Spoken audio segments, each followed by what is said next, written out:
Hoje, o nosso papo é sobre uma estratégia que é, olha, fundamental para qualquer negócio que está no mercado maduro, cheio de competição. A gente não vai falar só sobre vender mais, a gente vai falar sobre conquistar território. Vamos descobrir juntos como virar a chave para uma mentalidade de caçador e, de forma ativa, tomar os clientes mais valiosos da concorrência. Bom, vamos começar com essa verdade que às vezes dói um pouco. Muita gente pensa que só manter a carteira de clientes já está de bom tamanho, mas a real é que carteira parada não fica parada, ela encolhe com o tempo. Ficar só defendendo o que já tem não garante mais nem a sobrevivência, quem dirá o crescimento. E aí que a gente chega no X da questão, sabe?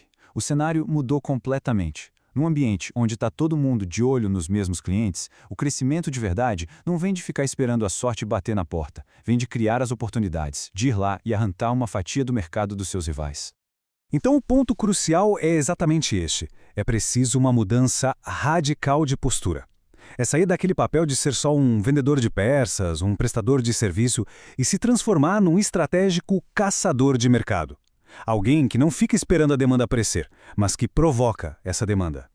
E para a gente entender bem essa transformação, vamos usar uma metáfora que é assim, perfeita. O dilema entre o fazendeiro e o caçador.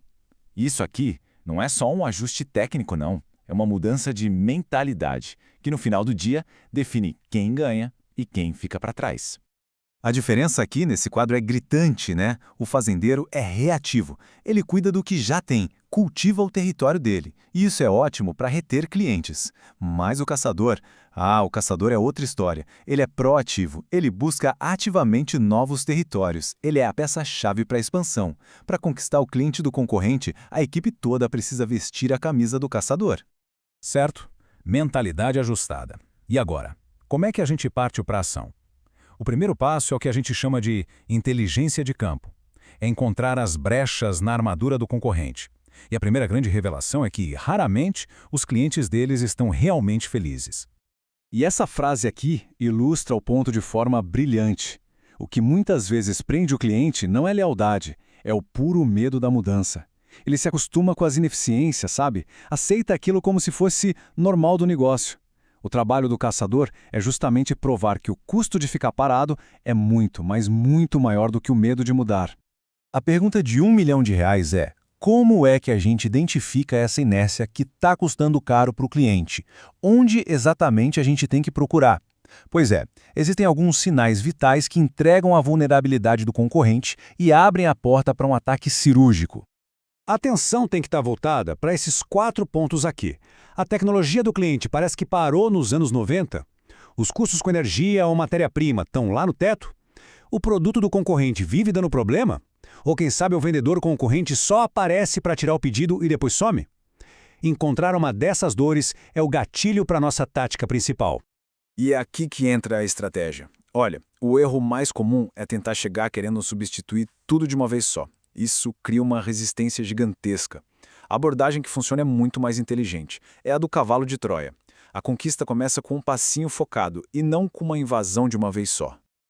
Vamos analisar esse plano de 4 passos. Primeiro, a cabeça de ponte. Encontre uma dor, uma só, mas que seja específica e de alto impacto, tipo aquele motor que vive quebrando. Segundo, a infiltração. Ofereça uma solução de baixo risco, mas genial, só para aquele problema. Terceiro, a prova de valor. Não basta resolver, tem que mostrar em números o quanto o cliente economizou ou ganhou.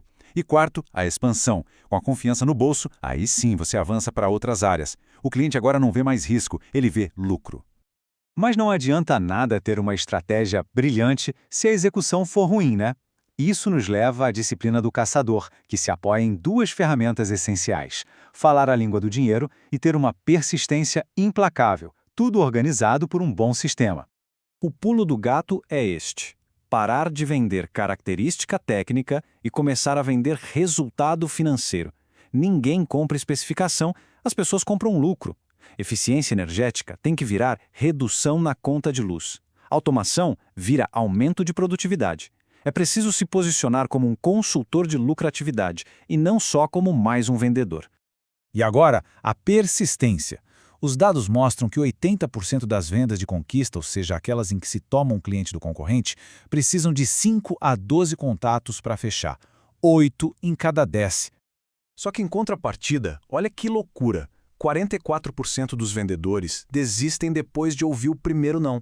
Quase metade da força de vendas joga a toalha na primeira barreira, enquanto a vitória está lá na frente. Fica muito claro, né? A vitória não é de quem tem mais sorte, é de quem tem mais disciplina. Não se trata do primeiro ataque, mas da cadência, do planejamento dos contatos, do acompanhamento rigoroso. E é exatamente aqui que a tecnologia se torna a maior aliada do caçador. Muita gente olha para o sistema de CRM e pensa em burocracia. Errado. O CRM tem que ser o centro de comando e controle da operação. É a bússola que aponta a direção. É a memória expandida que não deixa nenhum detalhe se perder. É o laboratório que transforma dados em estratégia. O plano só existe de verdade se estiver registrado ali no sistema. Certo, mas não vamos deixar isso só na teoria, né? A campanha de conquista começa agora. Vamos direto para um checklist prático que qualquer equipe de vendas pode começar a aplicar hoje. A ação é simples e direta. Primeiro, liste os 5 principais alvos. Segundo, diagnostique a principal dor de cada um deles. Terceiro, planeje qual produto de baixo risco e alto impacto vai ser a sua porta de entrada. E por último, e talvez o mais importante, registre tudo isso no CRM. Agora, a anotação em caderno é só uma ideia. Plano no sistema é compromisso. E para fechar, fica aqui uma reflexão. O mercado é um território finito. Cada dia que se passa só cultivando, de forma passiva, é um dia em que a concorrência se fortalece. A escolha precisa ser feita. A postura de defesa do fazendeiro ou a postura ofensiva, estratégica, do caçador? A caçada já começou.